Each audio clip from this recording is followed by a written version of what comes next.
الحمد للہ رب العالمین والصلاة والسلام علی اشرف الانبیاء والمرسلین وعلی آلہ واصحابہ اجمعین اما بعد اعوذ باللہ السمیع العلیم من الشیطان الرجیم بسم اللہ الرحمن الرحیم لقد رضی اللہ عن المؤمنین اذ یبایعونک تحت الشجرہ صدق اللہ العظیم وصدق رسولہ النبی الکریم ان اللہ وملائکتہ یصلون علی النبی یا ایہا الذین آمنوا صلوا علیہ وسلموا تسلیما اللہم صلی علی سیدنا و مولانا محمد معدن الجود والکرم وآلہ وصحبہ وبارک وسلم۔ حمد الصلاۃ کے بعد امیر المومنین خلیفۃ المسلمین داماد مصطفیٰ صلی اللہ علیہ وسلم حضرت سیدنا عثمان غنی رضی اللہ تعالیٰ عنہ کی حیات مبارکہ کے حوالے سے چند باتیں آج گفتگو کا عنوان ہے۔ نبی کریم صلی اللہ تعالیٰ علیہ وسلم نے حدیبیہ کے موقع پر 9 ہجری میں عمرے کا ارادہ فرمایا تھا، اور حضور صلی اللہ تعالیٰ علیہ وسلم اپنے کئی سو صحابہ کے ساتھ احرام باندھ کر مقام حدیبیہ پر پہنچ گئے۔ سفیر اس کو بنایا جاتا تھا جو بڑا سمجھدار اور زیرک آدمی ہوتا تھا۔ نبی پاک صلی اللہ علیہ وسلم نے اس موقع پر جس کو اپنا سفیر بنا کے بھیجا وہ حضرت سیدنا عثمان غنی رضی اللہ تعالیٰ عنہ۔ حضور نے انہیں سفیر بنا کر کے مکہ مکرمہ میں بھیج دیا اور 2 ٹارگٹ دیے اپنے سفیر کو، 2 باتیں فرمائیں۔ فرمائے ایک تو جا کے مکے والوں کو بتاؤ کہ ہم جنگ کرنے نہیں آئے، اللہ کے گھر کا دیدار کرنے آئے، اور بڑے پرامن طریقے سے ہم طواف کریں گے، سعی کریں گے، عمرہ کریں گے، لوٹ جائیں گے۔ یہ ہمارا واحد ایجنڈا ہے، اس کے علاوہ کوئی پروگرام نہیں ہے۔ اور دوسرا انہیں یہ بتاؤ ان لوگوں کو جو ایک زمانے سے مکہ مکرمہ میں کفار مکہ کے ظلم سہ رہے ہیں، ہمارے وہ غلام جو یہاں بڑی تکلیف میں ہیں، ان کو یہ خبر دے دو، عثمان انہیں میرا پیغام دے دینا کہ اب تمہاری مشکلات کے دن تھوڑے رہ گئے، اب بڑی جلدی اللہ تبارک و تعالی دین اسلام کو فتح عطا فرما دے گا۔ حضرت عثمان غنی تشریف لے گئے۔ جب حضرت عثمان غنی وہاں پہنچے تو کفار نے آپ کو روک لیا۔ انہوں نے کہا کہ آپ رکیے، دیر ہو گئی۔ ادھر ابو سفیان نے حضرت عثمان غنی رضی اللہ تعالیٰ عنہ کو یہ کہا کہ ہم نبی پاک صلی اللہ علیہ وسلم کو اور ان کے صحابہ کو عمرہ نہیں کرنے دیں گے، آپ اگر چاہیں تو وہ سامنے بیت اللہ شریف ہے، طواف کریں، آب زمزم پئیں، حجر اسود پہ جائیں، مقام ابراہیم پہ جائیں، صفا مروہ کریں، آپ چاہیں تو کر لیں۔ تو حضرت عثمان غنی رضی اللہ تعالیٰ عنہ فرمانے لگے میں تڑپ رہا ہوں کعبے کے طواف کے لیے، لیکن میں بیت اللہ کا طواف اسی وقت کروں گا جب آگے آگے مجھے میرے مصطفیٰ کریم نظر آئیں گے صلی اللہ تعالی علیہ وسلم۔ لوگ آج پوچھتے ہیں کہ بغیر مدینہ شریف جائے حج مکمل نہیں ہوتا۔ میں نے کہا مدینہ شریف کے بغیر حج ہو جاتا ہے، پر مدینے والے کے بغیر نہیں ہوتا، اس لیے کہ حضور نے فرمایا صحیح مسلم میں خذوا عنی مناسککم، حج کے طریقے مجھ سے سیکھو۔ اللہ نے تو کہہ دیا حج کرو، تفصیل تو بتائی نہیں، تو اب آپ کو حضور سے سیکھنا پڑے گا۔ مدینے کے بغیر تو شاید حج ہو جائے، پر مدینے والے کے بغیر حج نہیں ہوتا۔ حضرت عثمان غنی رضی اللہ تعالیٰ عنہ لگے میں طواف ضرور کروں گا، پر اس وقت کروں گا جب مجھے حضور آگے آگے نظر آئیں گے۔ ادھر ایک شخص نے حضور کی بارگاہ میں بھی کہا، اپنوں کا نہ پتہ ہوتا ہے، دل بدستاور کے حج اکبر است۔ جو دل ہوتے ہیں نا، دل کو دل سے راہ ہوتی ہے۔ یہ کئی دفعہ جسم علیحدہ علیحدہ ہوتے ہیں پر یہ اکٹھے دھڑک رہے ہوتے ہیں۔ تو دل کو راہ ہوتی ہے. عرض کی یا رسول اللہ صلی اللہ علیہ وسلم عثمان غنی تو طواف کر رہے ہوں گے, صفا مروہ میں ہوں گے, بڑی موج ہوگی, آب زمزم کھول کے پی رہے ہوں گے. حضور نے سامنے والے کا چہرہ غور سے دیکھا, فرمایا عثمان کو تم زیادہ جانتے ہو کہ میں زیادہ جانتا ہوں؟ یا رسول اللہ آپ ہی زیادہ جانتے ہیں. فرمایا پھر فکر نہ کرو, عثمان میرے بغیر طواف نہیں کرے گا. بات ختم ہو گئی, میرے بغیر عثمان طواف نہیں کرے گا, ختم ہو. اب کسی نے افواہ پھیلا دی کہ حضرت عثمان غنی کو شہید کر دیا گیا. نبی پاک علیہ السلام تک بھی خبر آئی. حضور جانتے تھے ہمارا دل نہیں کرتا کوئی انتشاری بات کرنے کو, لیکن جب لوگ کرتے ہیں تو پھر دل کو تکلیف ہوتی ہے. اب یہاں سب نے لکھا ہے کہ نبی پاک صلی اللہ علیہ وسلم کو خبر ملی, حضور پریشان ہوئے, صحابہ کو مشورے کے لیے بھی بلایا, بیعت رضوان بھی ہوئی. اگر علم غیب ہوتا یہ سارا کچھ نہ ہوتا. اور میں نے کہا خدا کے بندے, اگر حضور اپنا علم غیب اس وقت ظاہر کرتے تو حضرت عثمان کے لیے قرآن کی آیتیں نہ نازل ہوتی, اس بیعت کے تذکرے نہ ہوتے. ہر بات پہ لوگ معاذ اللہ تعالی. اب دیکھیے نا یہاں یہ جملہ چھوڑنے کی کیا ضرورت ہے؟ تم قوم کو کیا دے رہے ہو, لوگوں کو کیا بتا رہے ہو کہ نبی پاک علیہ السلام اندھیرے میں بیٹھ کے فیصلے کر رہے تھے؟ کیا بتا رہے؟ آج انٹیلیجنس کی رپورٹس بتا دیتی ہیں کہ وہ فلاں کس طرح کا ماحول ہے اور آپ نے کس طرح کرنا ہے, تو تمہیں اپنی خفیہ ایجنسیوں کے مطابق تم فیصلہ کرو تو کہتے ہو ہم بھئی اندھیرے میں فیصلہ نہیں کر رہے, ہمیں رپورٹ ہے تو فیصلہ کر رہے ہیں. اور نبی پاک علیہ السلام کے بارے میں تم لوگوں کو یہ بتا رہے ہو کہ حضور اندھیرے میں فیصلہ کر دیتے تھے, پتہ ہی نہیں تھا. کس طرح کی بات کرتے ہو؟ میرے محبوب پاک علیہ السلام فرماتے ہیں کہ اللہ تبارک و تعالیٰ نے مجھے اس طرح کا علم عطا فرمایا ہے کہ جو تمہارے ذہن میں ہو مجھ سے پوچھو, میں فوراً تمہیں جواب دوں گا. لیکن لوگ اڑ گئے ہیں, کیا کیا جائے؟ اور عجیب فلسفہ ہے, یہاں بھی گرہ لگا دی, پتہ ہوتا تو یہ سارا. اور میں نے کہا خدا کے بندے اگر یہ سارا کچھ نہ ہوتا تو پھر یہ آیتیں کیسے نازل ہوتی؟ پھر صبح قیامت تک حضرت عثمان غنی کی عظمتوں کا کیسے پتہ چلتا؟ جب خبر ملی نا کہ حضرت عثمان غنی کو شہید کر دیا گیا تو حضور نے صحابہ کو بلایا, فرمایا آؤ میری بیعت کرو. حالانکہ بیعت پہلے ہو چکی, آؤ دوبارہ بیعت کرو. یا رسول اللہ کس چیز کی بیعت کرنی ہے؟ تو نبی پاک نے فرمایا میرے ہاتھ پہ بیعت کرو کہ ہم عثمان غنی کے خون کا بدلہ لیے بغیر یہاں سے جائیں گے نہیں. ہم عثمان کے خون کا بدلہ لیے بغیر یہاں سے جائیں گے. اور حوالہ کسی نے دیکھنا علامہ اسماعیل حقی کا تو میں دکھاؤں گا, جس شخص نے دوڑ کر سب سے پہلے نبی پاک کی بیعت کی وہ مولا علی شیر خدا تھے. کہ یا رسول اللہ جانے نہیں عثمان کا خون کا بدلہ لیے بغیر. سب سے پہلے شیر خدا آگے بڑھے. آج لوگ انہی لوگوں میں اختلاف دکھانے کی کوشش کرتے ہیں, صحیح لا حاصل کرتے ہیں. سب سے پہلے دوڑ کر حضرت شیر خدا آگے بڑھے, کا حضور میں بیعت کرتا ہوں. نبی پاک نے صحابہ کے ہاتھوں میں بیعت ہو رہی ہے. یہ وہ والا واقعہ نہیں جو اس چوک میں پیش آیا تھا, یہ وہ والا واقعہ نہیں جو میرے ساتھ ہوا تھا تو میں آپ کو سنا رہا ہوں. یہ وہ والا واقعہ ہے جو رب کو اتنا پسند آیا کہ اللہ نے قرآن پاک میں بیان فرما دیا ہے. اس کی اہمیت کا اندازہ لگائے کہ رب کریم کو اتنا محبوب ہے یہ انداز کہ قرآن میں بیان کیا. ایک درخت تھا, کانٹوں والا درخت, اس کو شارحین نے لکھا ہے. کچھ لوگ کہتے ہیں بیری کا درخت تھا. نبی پاک درخت کے نیچے بیٹھ گئے, فرمایا بیعت کرو سارے. کن کے لیے بیعت ہو رہی؟ حضرت عثمان غنی کے لیے. ایک بیعت دین کے لیے ہوئی, قرآن کے لیے ہوئی, حدیث کے لیے ہوئی, اللہ کی توحید کے لیے. اور آج نئے سرے سے بیعت ہو رہی ہے, کس کے لیے؟ بول کے بتائیے. حضرت سیدنا عثمان غنی رضی اللہ تعالیٰ عنہ, اس شخص کی عظمت کا کوئی اندازہ کر سکتا ہے جن کے لیے نبی پاک نے خاص کر کے تخصیص کر کے ایز اے اسپیشل بیعت لی. اور صحابہ نے جب بیعت کی تو اللہ کو اتنی پسند آئی کہ قرآن مجید کی سورہ فتح کی آیت نمبر 18 میں بیان کیا. فرمایا لقد رضی اللہ عن المؤمنین اذ یبایعونک تحت الشجرہ.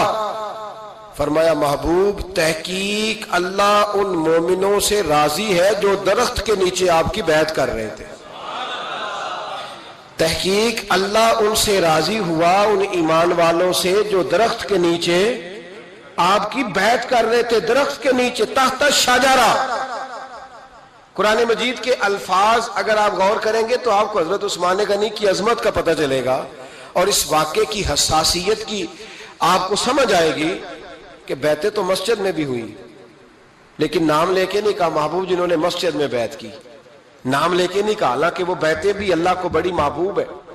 بیعتیں تو میرے بھائی نبی پاک نے بیت اللہ شریف کے پاس بھی کی، مسجد نبوی میں بھی کی، لیکن یہاں نام لے کر کوئی بھول نہ جائے.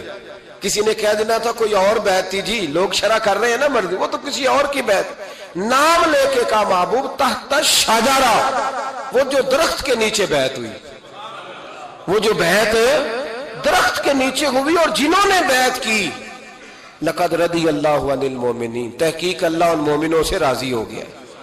اللہ ان مومنوں سے. صحیح بخاری صحیح مسلم میں صحابہ نے پوچھا یا رسول اللہ اللہ کس طرح راضی ہوا ہے؟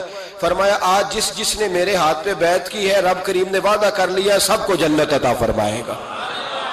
جنتی ہو گئے سارے. حضرت عثمان غنی رضی اللہ تعالیٰ عنہ کی یہ عظمت، یہ شان قرآن پاک میں بیان کر دی کہ حضرت عثمان کے نام پر صحابہ جمع ہوئے تو اللہ تبارک و تعالیٰ نے اس واقعے کا ذکر قرآن مجید میں فرما دیا. میرے عزیز دوستو، حضرت عثمان غنی کو اللہ نے بڑی شان عطا فرمائی، بڑا مرتبہ دیا. بڑے حسین و جمیل، بڑے خوبصورت آدمی تھے. دیکھو نا کیا شان ہے حضرت عثمان ذی النورین.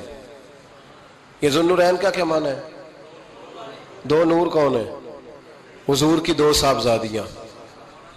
اعلیٰ حضرت فرماتے ہیں نور کی سرکار سے پایا دوشالہ نور کا، نور کی سرکار سے پایا دوشالہ نور کا، ہو مبارک تجھ کو ذی النورین جوڑا نور کا. دو نوروں والے حضرت عثمان غنی. ایک بیٹی کا نکاح کیا، وہ وصال کر گئی تو محبوب نے دوسری بیٹی کا بھی نکاح کر دی. یہ جو بیچارے پراپوگنڈے والے ہوتے ہیں نا، یہ پہلے دن سے صرف پراپوگنڈے میں ہی ہے. یہ نہ محب بن سکے نہ محبوب بن سکے. ان کا نہ کوئی اپنا ہوا نہ انہیں کسی نے اپنایا. یہ پراپوگنڈے والے ہی ہیں، ساری زندگی چیم گوئیاں، کانوں میں باتیں. اپنا اپنا مزاج ہے نا جی، جس کے حصے میں جو ڈیوٹی آئی. کچھ لوگ وہاں بھی منافقین چیم گوئیاں کرنے لگے، دوسری بیٹی بھی دے دی، دوسری بیٹی بھی دے دی، دوسری بیٹی بھی دے دی. محبوب کے کانوں تک آواز گئی، فرمایا زیادہ باتیں نہ کرو، میری 40 بھی ہوتی. وہ ختم ہو گئی بات، تم 2-3 کی بات کرتے ہو. حدیث مبارکہ کے لفظ ہیں، نبی پاک نے فرمایا میری 40 بھی ہوتی، ایک کے بعد دوسری انتقال کرتی رہتی، میں ساری عثمان کو دے دیتا. حد ہو گئی بھئی، اتنا بڑا مرتبہ. چیم گوئیاں نہ کرو، دوسری بھی دے دی، میری 40 بھی ہوتی. اس حدیث کا ترجمہ یہ ہے کہ محبوب فرماتے ہیں کہ مجھے عثمان پر اعتبار ہی بڑا ہے، مجھے عثمان پیارا ہی بڑا ہے، عثمان غنی کی عظمت ہی بڑی ہے. فرمایا میری 40 بھی ہوتی تو میں ساری یکے بعد دیگر. حضرت اسامہ بن زید رضی اللہ تعالیٰ عنہ فرماتے ہیں نبی پاک نے اپنی صاحبزادی حضرت رقیہ رضی اللہ تعالیٰ عنہ کا نکاح حضرت عثمان غنی کے ساتھ کیا تو دونوں میاں بیوی پیارے بڑے تھے، حسین و جمیل بڑے. حضرت عثمان بڑے نفیس آدمی تھے، بڑی نفاست تھی. کپڑا سادہ پہنتے تھے لیکن لوگ کہتے ہیں کبھی ہم نے ان کے کپڑوں پہ دھبا نہیں دیکھا، چہرے پر اتنا سا گرد کا نشان نہیں دیکھا. ہمارے ملک میں سب سے زیادہ خرچہ میک اپ کا آتا ہے، پتہ ہے آپ کو جی؟ اب اگلی جو بات کرنی ہے اس پہ اپنے آپ کو وقت کتنا دیتے ہو، سجنے میں، سورنے میں، تیار ہونے میں کتنا وقت لگاتے ہو. فرمانے لگے حضرت عثمان غنی اتنا تو ٹائم ہی نہیں ہے کہ اپنے آپ کو دیا جائے. تو قبر اتنے پیارے کیسے لگتے ہو؟ فرمانے لگے اپنی وجہ سے نہیں لگتا، حضور کی وجہ سے پیارا لگتا. کب وہ کس طرح؟ فرمانے لگے نبی پاک صلی اللہ علیہ وسلم نے ہمیں وضو دیا ہے. فرمایا ایک دفعہ وضو کر کے آئینے کے سامنے کھڑا ہوتا ہوں جو لگتا ہے اللہ نے میرے چہرے کو پہلے سے زیادہ نور عطا کر دیا ہے. لیکن نا باقی جسم چھپا ہوا ہے اور جو ظاہر ہے اس پر وضو کا حکم ہے. ہاتھ ظاہر ہے تو وضو کر لو، پیر پردے سے باہر ہے تو ان کو دھو لو وضو میں، چہرہ پردے سے کپڑوں سے باہر ہے تو اس کو وضو میں. تو عثمان غنی فرماتے 5 وضو تو میں تازہ کرتا ہوں، پچھلا ہو بھی تو نئی نماز تازے وضو سے پڑھتا ہوں. اور فرماتے اگر میرا قرآن مجید کھولنے کا ارادہ بن جائے تو پھر وضو 6 بھی ہو جاتے اور تہجد کے وقت اٹھوں تو 7 بھی ہو جاتے. فرماتے علیحدہ سے درود پاک پڑھنے بیٹھوں تو پھر 10-11 وضو بھی ہو جاتے. میں وضو کرتا رہتا ہوں تو اللہ تازگی عطا کر دیتا ہے. حضرت اسامہ بن زید حضور کے غلام زادے فرماتے میں چھوٹا سا تھا تو نبی پاک کے گھر میں گوشت پکا تو سرکار کو 4 بیٹیوں سے بڑا پیار تھا. حضرت فاطمہ سے زیادہ ہے لیکن 4 بیٹیوں سے بڑی محبت تھی. حضرت رقیہ اور جناب عثمان غنی کے گھر میں اسامہ بن زید کہتے ہیں حضور نے مجھے سالن دینے بھیجا, میں چھوٹا سا تھا اور بھی پردے کی آیتیں بھی نہیں آئی تھی, حکم بھی نہیں آیا تھا. کہتے ہیں میں سالن دینے گیا, واپس آیا تو میں نے ان دونوں کو بیٹھے دیکھا تو میں نے اتنے حسین میاں بیوی کبھی دیکھے نہیں تھے, اور میری طبیعت کھل اٹھی. فرماتے ہیں جب واپس آیا نا, سرکار نے میرا چہرہ دیکھا, میں نے تو بات کرنی نہیں تھی, حضور نے چھیڑ دی. فرمایا میری بیٹی اور داماد کو دیکھ کے آئے ہو؟ یا رسول اللہ دیکھ آیا ہوں. فرمایا ایسا حسین جوڑا دنیا میں کبھی دیکھا ہے؟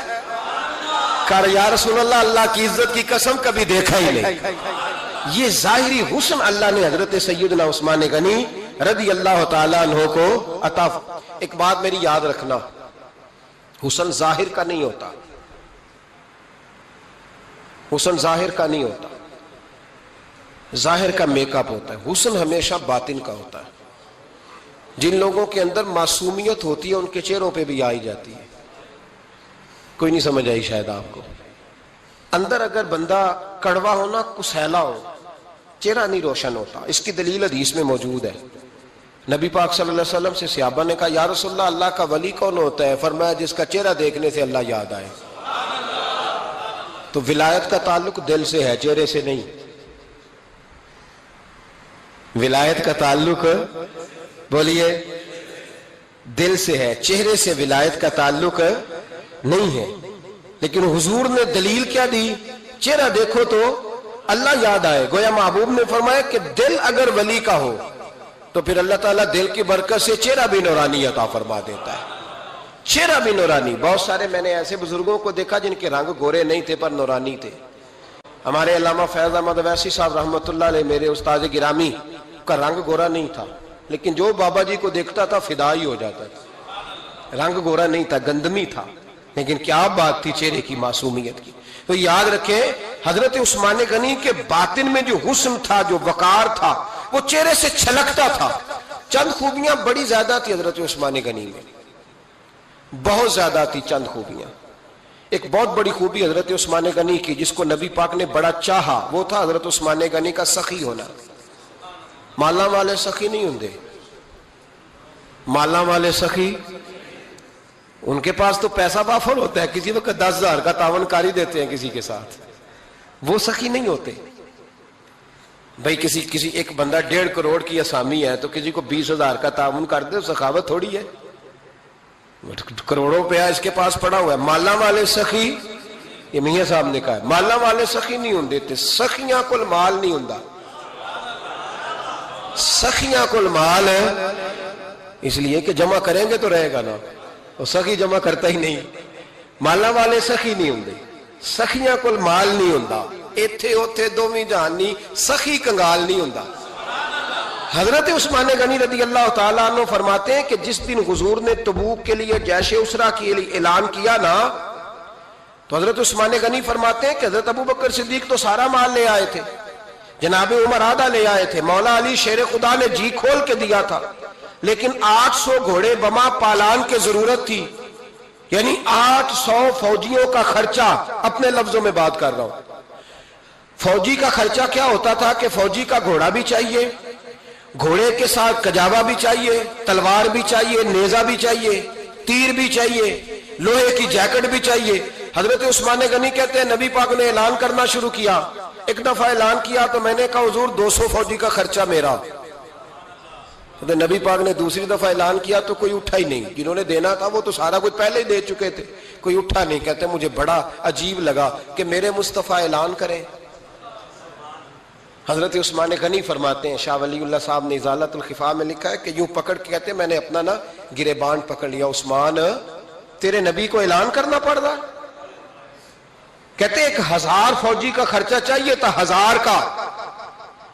عثمان کہتے تیسری دفعہ حضور نے اعلان کیا تو کہا یا رسول اللہ 200 اور ڈال لے.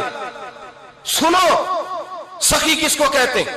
حضرت عثمان غنی رضی اللہ تعالیٰ عنہ فرماتے ہیں میرے پاس کل خرچہ میرے پاس 800 فوجیوں کا تھا, میں سارا کچھ بھی گھر سے لے آؤں تو 1000 میں پھر بھی پورا نہیں کر سکتا تھا.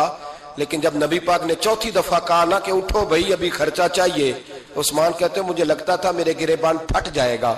یار میرے محبوب کو اعلان کرنا پڑ رہا ہے, عثمان غنی فرماتے میں اٹھ کے کھڑا ہوا، میں نے کہا حضور اب آپ نے اعلان نہیں کرنا، آپ 1000 ہی میرے کھاتے میں ڈال دیں، میں سب کا بندوبست کرا دوں گا۔ فرماتے میں نے 200 فوجی کا خرچہ پکڑ دکڑ کے پورا کیا۔ 200 کا خرچہ، غریب اصل میں اللہ سے تجارت نہیں کرتا اس لیے امیر نہیں ہوتا، غریب اللہ سے تجارت کرے نا، اللہ سے اس کے رستے میں 200 دے کے 70 گنا کی امید رکھے یہاں بھی وہاں بھی، پھر امیر ہو جائے۔ یہ تجارت نہیں کرتا، یہ کہتا ہے اللہ کے رستے میں امیر خرچ کریں گے، میری نہیں ڈیوٹی۔ حضرت عثمان غنی کہتے ہیں میرے پاس 800 کا بندوبست تھا، میں نے 1000 کا دیا۔ حضور تشریف لے گئے، فرماتے ہیں جہاد سے جب واپسی ہوئی نا، ایک ایسا سودا تھا جس میں سے مجھے نفع کی امید ہی نہیں تھی، پر اللہ نے مجھے 11 گنا نفع عطا فرمایا۔ مالا والے سخی نہیں ہوں گے، سخیاں کل مال۔ دیکھیں نا جنت البقیع، وہ والا قبرستان جس میں کوئی دفن ہو جائے تو نبی پاک کی سفارش کا حقدار ہو گیا، وہ والا قبرستان جس کا نام ہی جنت ہے۔ وہاں نا ایک یہودی اپنے جانور باندھا کرتا تھا، تو سرکار ایک دن اس طرف گئے تو واپس آئے، حضرت عثمان غنی قریب کھڑے تھے، نبی کریم صلی اللہ تعالی علیہ وسلم نے فرمایا عثمان اس جگہ کی طرف ذرا چکر لگانا، جگہ بڑی اچھی ہے۔ عثمان غنی گئے، جگہ خرید کے واپس آ گئے۔ حضور نے فرمایا ہوا ہے؟ عرض کی حضور خرید آیا ہوں۔ فرمایا میں نے تو چکر لگانے کا کہا تھا۔ کہا یا رسول اللہ آپ نے یہ بھی تو فرمایا تھا جگہ بڑی اچھی ہے، تو جس کو آپ نے اچھا کہہ دیا یہودی کے پاس تو نہیں نہ رہنی چاہیے، تو میں نے خرید دی۔ شرم نہیں آتی لوگوں کو۔ حضرت عثمان کے بارے میں بات کرتے ہیں، جس قبرستان میں سیدہ پاک بی بی صاحبہ حضرت فاطمہ الزہرا آرام کر رہی ہے، وہ زمین حضرت عثمان نے تحفہ دی ہے۔ حیا نہیں آتی بات کرتے؟ شرم نہیں آتی؟ یہ صدقہ سیدہ فاطمہ کا ہی ہے، انہی کے لیے اللہ نے تحفہ دیا، اور اس کے پیسے حضرت عثمان غنی نے ادا کیے۔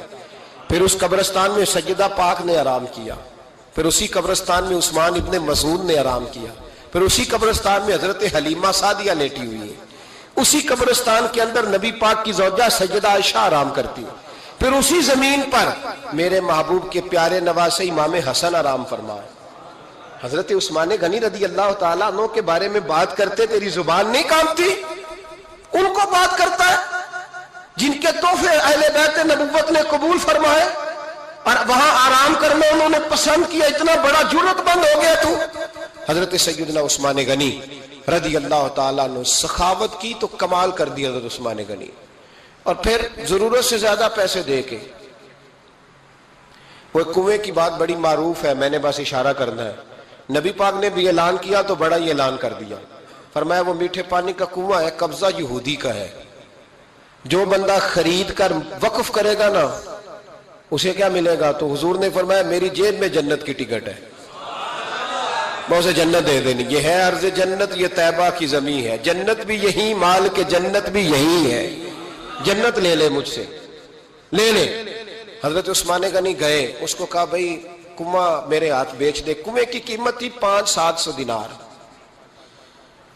تو حضرت عثمان 500-600 دینار کل کنویں کی قیمت تھی۔ جناب عثمان غنی گئے، یہودی کو پتا تھا کہ یہ خریدنا چاہتے ہیں، فرمایا یار یہ کنواں بیچ دو۔ کہنے لگا نہیں بیچنا۔ فرمایا قیمت منہ مانگی، کہنے لگا قیمت میری مرضی کی۔ کہا تمہاری مرضی کی، اپنی اپنی اوقات ہوتی ہے نا قیمت لگانے کی، تمہاری مرضی کی۔ کہنے لگا میری شرط ہے میں ایک دن کے لیے کنواں دوں گا، ایک دن میں ایک دن آپ۔ فرمایا یہ بھی منظور ہے۔ کتنے پیسے؟ اس نے کہا میں 3000 دینار لوں گا، 500-600 کا ہے۔ حضرت عثمان غنی فرمانے لگے تو نے اپنی اوقات کے مطابق 3000 مانگا ہے، میں 40,000 لے کے آیا تھا، اپنی اوقات کے مطابق مانگا، 40,000 دینار میری جیب میں۔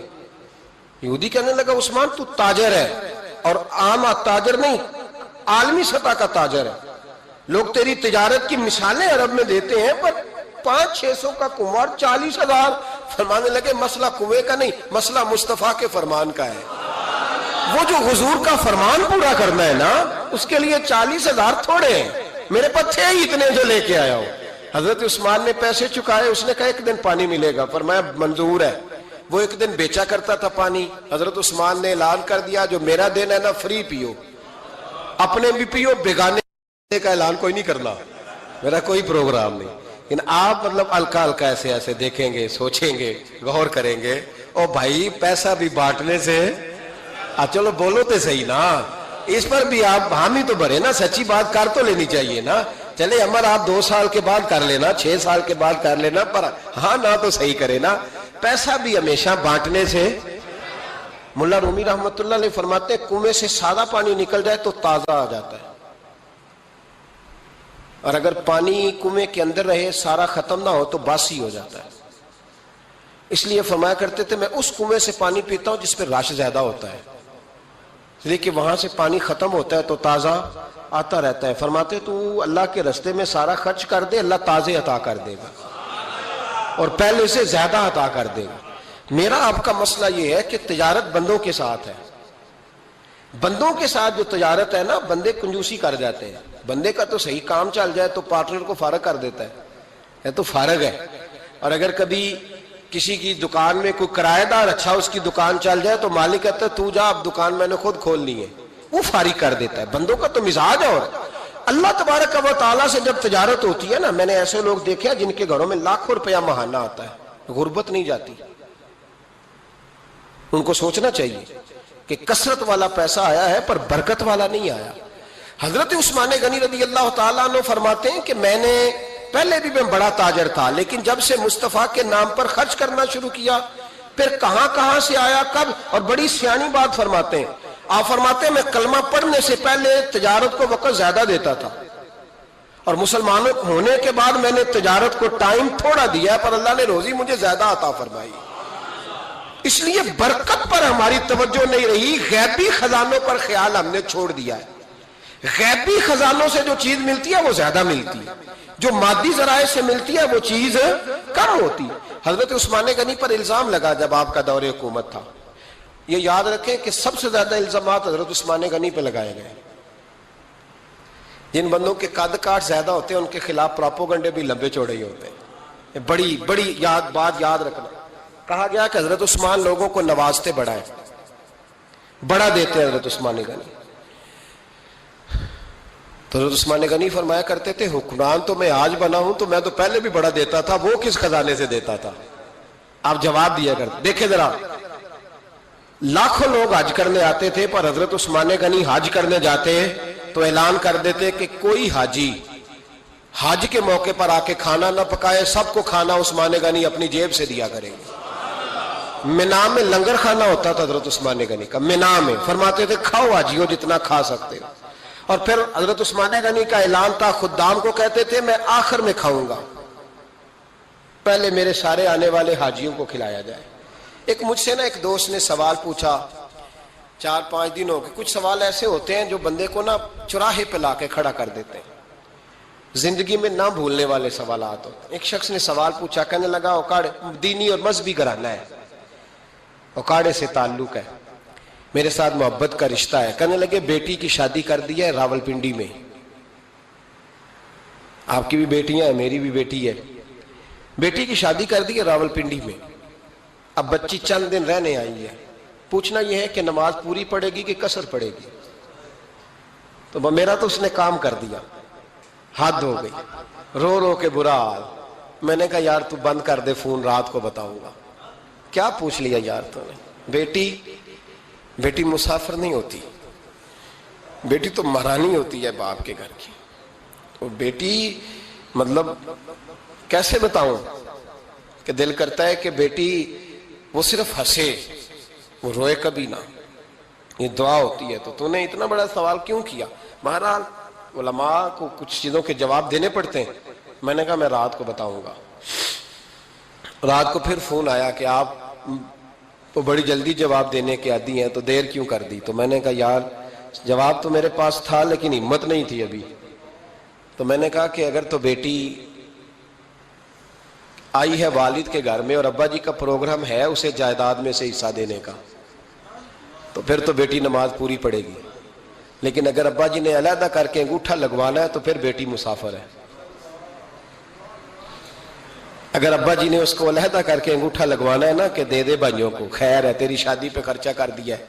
اگر ابا جی کے دل میں نے کہا یہ ابے سے فتویٰ پوچھ لو، اگر ابا جی کے دل میں چور ہے نا کہ بیٹی کو دینا کچھ نہیں، تو پھر بیٹی نے نماز قصر پڑھنی ہے، اس لیے کہ پھر وہ وہاں حصے دار۔ اس کی دلیل حضرت عثمان غنی رضی اللہ تعالیٰ عنہ حج کے لیے تشریف لے گئے تو لوگوں نے حضرت عثمان غنی سے کہا کہ نبی پاک بھی قصر نماز پڑھتے تھے، حضرت عمر بھی حج کے موقع پر قصر پڑھتے، حضرت ابو بکر بھی، آپ کیوں پوری پڑھتے؟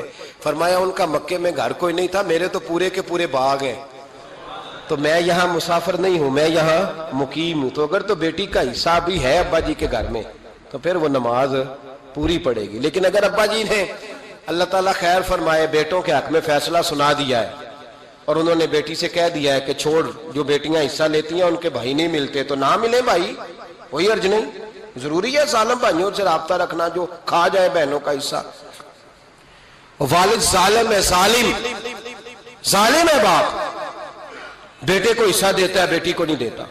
اور یہ 1.5 مربے والے جاگیردار کی بات نہیں کر رہا، جس کا 4 مرلے کا مکان ہے اس کی بیٹی کا بھی حصہ بنتا ہے۔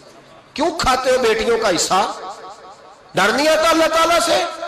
کیوں کھاتے ہیں لوگ بیٹیوں کا حصہ؟ جب اللہ رسول نے رکھا ہے تو کیوں کھا جاتے؟ اور پھر کہتے ہیں جناب بڑا پیار ہے بیٹی سے، رونے دھونے کے لیے پیار ہے۔ تو یاد رکھیں حضرت عثمان غنی رضی اللہ تعالیٰ عنہ کا لنگر چلتا تھا۔ تو میرے بھائی ایک اور بہت بڑی خوبی حضرت عثمان غنی کی تیسری وہ یہ تھی کہ آپ میں اللہ نے بہت زیادہ حیا رکھی تھی۔ آج نا اگر آپ ناراض نہ ہو تو ہماری حکومتوں میں جو بدتمیز زیادہ ہوتا ہے اس کا عہدہ زیادہ ہوتا ہے، اس کو اچھا عہدہ ملتا ہے جو بدتمیزی زیادہ کرتا ہے۔ اور ہمارے ہاں نوجوان سمجھتے ہیں کہ کھل کے پھرنا، کھل کے کھانا، مرضی کا لباس پہننا۔ ہمارے ایک بزرگ فرمایا کرتے تھے جب سے پیسے لوگوں کے پاس زیادہ آئے ہیں لباس چھوٹے ہو گئے، پیسہ زیادہ آ گیا کپڑے جسموں پہ سکڑ گئے۔ لوگ سمجھتے ہیں کہ بس جو دل میں آئے کہہ دینے کا نام جمہوریت ہے، آزادی رائے ہے۔ حضرت عثمان غنی رضی اللہ تعالیٰ عنہ شرم و حیا کے پیکر تھے، بڑا پیسہ تھا، بڑا کچھ تھا، لوگ ڈرتے تھے، سردار بھی تھے، جو چاہتے کر سکتے، روب طاری ہوتا۔ لیکن عثمان غنی کو جب بھی کوئی دیکھتا تھا کسی کونے میں بیٹھے نظر آتے تھے، چھپے ہوئے، پیچھے، شرم و حیا، نفاست پسندی، بڑھ بڑھ کے آگے ہونا، ہر ویڈیو میں شامل ہونے کی کوشش کرنے کا نام پیار نہیں ہے۔ نفاست پسند جو لوگ ہوتے ہیں وہ اکثر چھپے ہوئے ہوتے ہیں، ان کا پتہ ہی نہیں ہوتا لوگوں کو کہ پیچھے دراصل ہے کون۔ دیکھیے نا بڑی معروف حدیث ہے صحیح مسلم میں، نبی پاک صلی اللہ علیہ وسلم آرام فرما رہے تھے، حضور نے تامت مبارک باندھی ہوئی تھی، لیٹے ہوئے تھے سرکار۔ تو جب آدمی لیٹتے تھے نا، ہمارے بزرگ بھی جب لیٹتے ہیں تو تامت کو سمیٹا کرتے تھے تو گھٹنوں تک آ جاتی تھی، دیکھا نا آپ نے، گھٹنوں تک تامت آ جاتی جب لیٹتے۔ تو سرکار بھی لیٹے تھے، پردے کی ابھی آیتیں نہیں آئی تھی، دروازے پہ دستک ہوئی، حضرت عائشہ صدیقہ عرض کرنے لگے یا رسول اللہ میرے ابا جان جناب ابو بکر صدیق آئے۔ حضور نے فرمایا بلا لو۔ حضرت عائشہ کہتی ہیں وہ آ کے بیٹھ گئے، حضور لیٹے رہے، پھر دستک ہوئی، اب کون ہے؟ کہا سیدنا فاروق اعظم۔ کہا عائشہ آپ ساتھ والے حجرے میں چلی جاؤ۔ اماں جی وہاں چلی گئی۔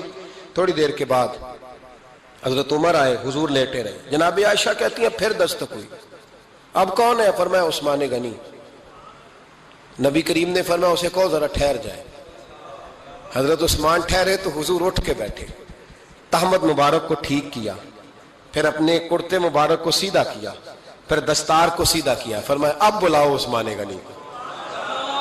حالانکہ جاہو جلال حضرت عمر کا زیادہ ہے، حالانکہ وقار مقام حضرت صدیق اکبر کا زیادہ ہے، اب بلاؤ عثمان غنی کو۔ حضرت عثمان غنی رضی اللہ تعالیٰ عنہ آئے، بیٹھے، بات چیت ہوئی، تینوں چلے گئے۔ حضرت عائشہ صدیقہ کہتی ہے میرے ذہن میں سوال رہ گیا، میں نے عرض کی یا رسول اللہ صلی اللہ تعالیٰ علیہ وسلم وہ دو لوگ آئے، آپ بیٹھے رہے، عثمان آئے تو آپ نے اہتمام کیا، کیا لفظ ہے، اور لفظوں میں تاثیر ہے، اور جملے دو کہے نبی پاک نے لیکن کتنا بڑا ان کا مرتبہ بیان کیا۔ فرمایا عائشہ میں اس شخص سے حیا نہ کروں جس سے اللہ کے فرشتے بھی حیا کرتے ہیں، میں اس سے حیا نہ کروں جس سے اللہ کے فرشتے بھی حیا کرتے ہیں۔ حضرت عثمان غنی فرمایا کرتے تھے میں نے جب سے حضور کا چہرہ دیکھا ہے دوبارہ پلٹ کے اپنی شرمگاہ بھی کبھی نہیں دیکھی، گویا میں نے اپنی آنکھوں کا وضو نہیں توڑا جب سے حضور کا۔ فرماتے جب سے یہ ہاتھ نبی پاک کو بیعت کے لیے دیا ہے پھر گندگی میں نہیں جانے دیا میں نے سیدھا ہاتھ۔ حضرت عثمان غنی فرمایا کرتے تھے میں اپنے گھر کے اندر اپنے غسل خانے میں 4 دیواری کے اندر بھی کپڑوں سمیت غسل کرتا ہوں، مجھے حیا آتی ہے غسل خانے میں بھی کپڑے. اور سنو ایک اور بڑی بات اہم، آپ فرمایا کرتے تھے میری جو محرم عورتیں ہیں نا، محرم پھپھی خالہ، میری جو محرم عورتیں ہیں، فرمایا کرتے تھے میں نے کبھی ان کے بھی چہرے آنکھ بھر کے نہیں دیکھے، ان کے بھی چہرے کبھی میں نے آنکھ بھر کے نہیں دیکھے. جو میری محرم عورتیں ہیں پھپھی خالہ، فرماتے تھے ان سے بھی جب بات کرتا ہوں تو میں چہرہ جھکا کے. ہمارے ہاں تو کزن ایک دوسرے سے سلام لیتے ہیں، لڑکیاں لڑکے کزن ایک دوسرے سے سلام لیتے ہیں. بچیاں آیا کرتی تھی تو میری کبھی کبھی مجھے بتایا جاتا تھا، میں نے ایک پابندی لگا دی، بچیاں جب مدرسے میں آتی تھی کہ جو دور سے بچی آئے اس کو جس آدمی کا نام لکھا ہو بتایا جائے وہی لینے آئے. ایک دن مجھے اطلاع دی گئی کہ آپ تھوڑی دیر آئیں. میں گھر گیا تو مجھے بتلایا گیا کہ ایک بچی ہے تو اس کو جو پہلے لینے آتا تھا وہ نہیں آیا، کوئی اور آیا. میں نے اس کے بھائی کو فون کیا کہ آپ لینے نہیں آئے. کہنے لگے یہ کزن ہے ہمارا، اس کے ساتھ بھیج دیں، آپ ہمارا ہی کزن ہے، خالہ زاد ہے. میں نے کہا یار آپ کہاں ہو؟ کہنے لگے مجھے 20-25 منٹ لگ جائیں گے. تو میں نے کہا ابھی کلاسیں بھی جاری ہیں تو آپ ہی آ جانا خود ہی. میں نے کہا سب آپ بھیج دیں، مجھے اعتبار ہے اس پہ. میں نے اس کو ایک بات کہی جو آپ کو بھی کہتا ہوں، میں نے کہا یار تمہیں اعتبار ہے تو اللہ رسول کو اعتبار کیوں نہیں؟ انہوں نے کیوں غیر محرم بنایا ہے؟ عجیب تماشا ہے. مجھے پھپھی ذات پہ، خالہ ذات پہ، ماموں ذات پر اعتبار ہے، نبی پاک کو کیوں نہیں؟ آپ کو زیادہ پیار ہے لوگوں سے یا نبی پاک کو امت سے زیادہ پیار ہے؟ کیا مطلب تماشا ہے؟ کیا مزاج بنا لیا میں نے اور آپ؟ نبی پاک نے ایک شخص پر اعتبار نہیں کیا، فرمایا اس سے پردہ کرو. آپ نے اور میں نے کیسے کر لیا؟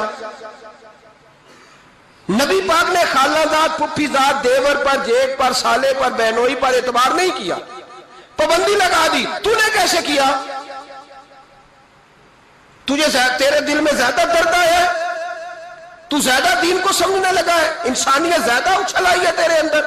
اعتبار کیا ہوتا؟ یاد رکھنا دنیا میں جتنے گھر تباہ ہوئے ان لوگوں کی وجہ سے نہیں ہوئے جن پر اعتبار نہیں تھا، ان کی وجہ سے ہوئے جن پر اعتبار تھا. گھر کا بیٹی لنکا ڈائے، باہر والے آ کے کبھی بھی گھر میں کوئی نقب زنی نہیں کرتے، جب بھی کرتے اعتبار والے کرتے. میرے رسول پاک علیہ الصلوۃ والسلام کی وہ ازواج جن پر اللہ کو اتنا اعتبار ہے کہ رب کہتا ہے میرے محبوب کی بیویوں تمہاری جیسی دنیا میں دوسری ہے ہی کوئی نہیں.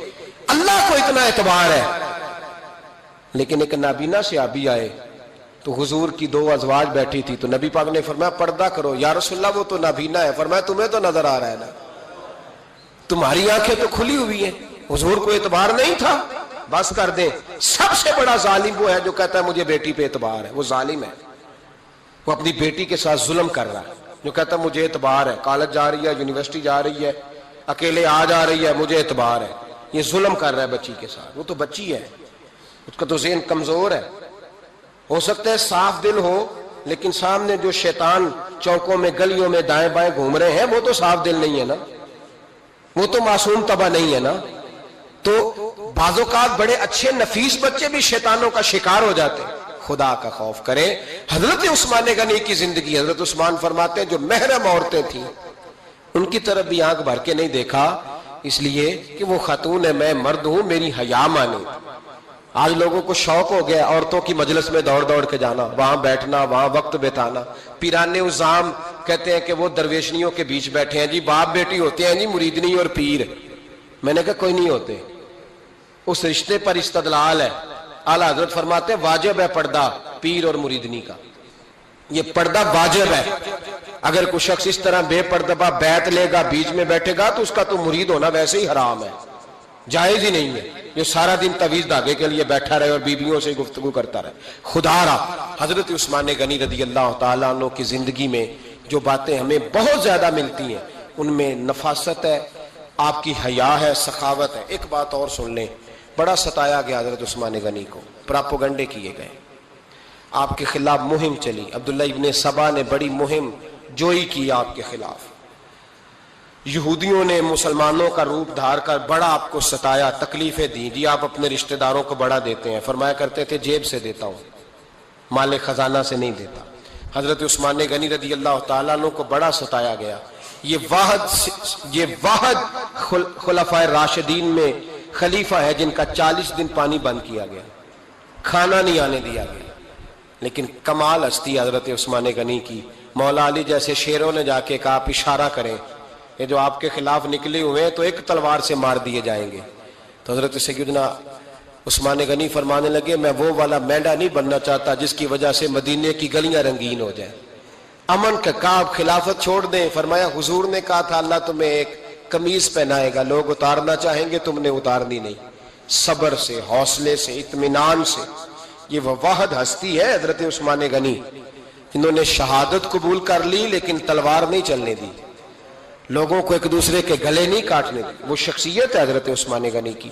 لیکن بڑا ستایا گیا، بڑا پراپوگنڈا. مجھے بتائیے اس کے بارے میں اللہ قرآن کی آیتیں نازل کر دے اور جس کے بارے میں مصطفیٰ کریم ایک بار نہیں تین بار جنت کی بشارت عطا کر دے. کوئی بندہ ہمیں تاریخ بتائے، حوالے دے، کہانیاں سنائے تو ہم اس کی کہانیاں دیکھیں گے یا نبی پاک کا فرمان دیکھیں گے؟ بولیں، جا کے بولیں، جا کے. کسی کہانی پر کبھی بھی کان. بس ایک حدیث میں نے بڑی دفعہ سنائی ہے، پھر سناتا ہوں، ترمذی میں ہے. نبی پاک جنازگاہ تک گئے جنازہ پڑھنے. یا رسول اللہ فلاں آدمی انتقال کر گیا. جنازگاہ تک تشریف لے گئے جنازہ پڑھانے، لیکن جنازگاہ تک پہنچ کر محبوب نے فرمایا اس کا جنازہ نہیں پڑھانا. یا رسول اللہ کیوں؟ فرمایا اس لیے کہ یہ عثمان غنی سے بغض رکھتا تھا، تو حضور تو اس کا جنازہ نہیں پڑھتے. خبردار کسی داستان پہ کان نہ دھریں. عقلیں دوڑاتے پھرتے ہیں لوگ، ایسے ہوا تھا تو ویسے ہوا تھا تو اس نے کہا تھا تو اس نے کہا تھا. ہمیں اس کی اس کی نہیں خبر، ہمیں تو مصطفیٰ کا پتہ ہے. جو حضور نے جن کی شان بیان کر دی ان کی شان پر ہم کسی تاریخ کا حوالہ مزید ضرورت محسوس ہے. بس اپنی طبیعت میں سادگی اور صفائی پیدا کریں، سخاوت پیدا کریں، حیا پیدا کریں. یہ حسن ہے. اس حسن کو حضرت عثمان غنی نے میرے آقا مدینے میں مجھے بھی اب بلا لیجئے. میرے آقا مدینے میں مجھے بھی اب بلا لیجئے.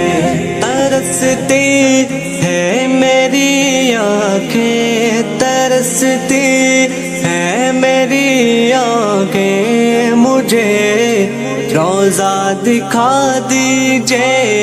میرے آقا مدینے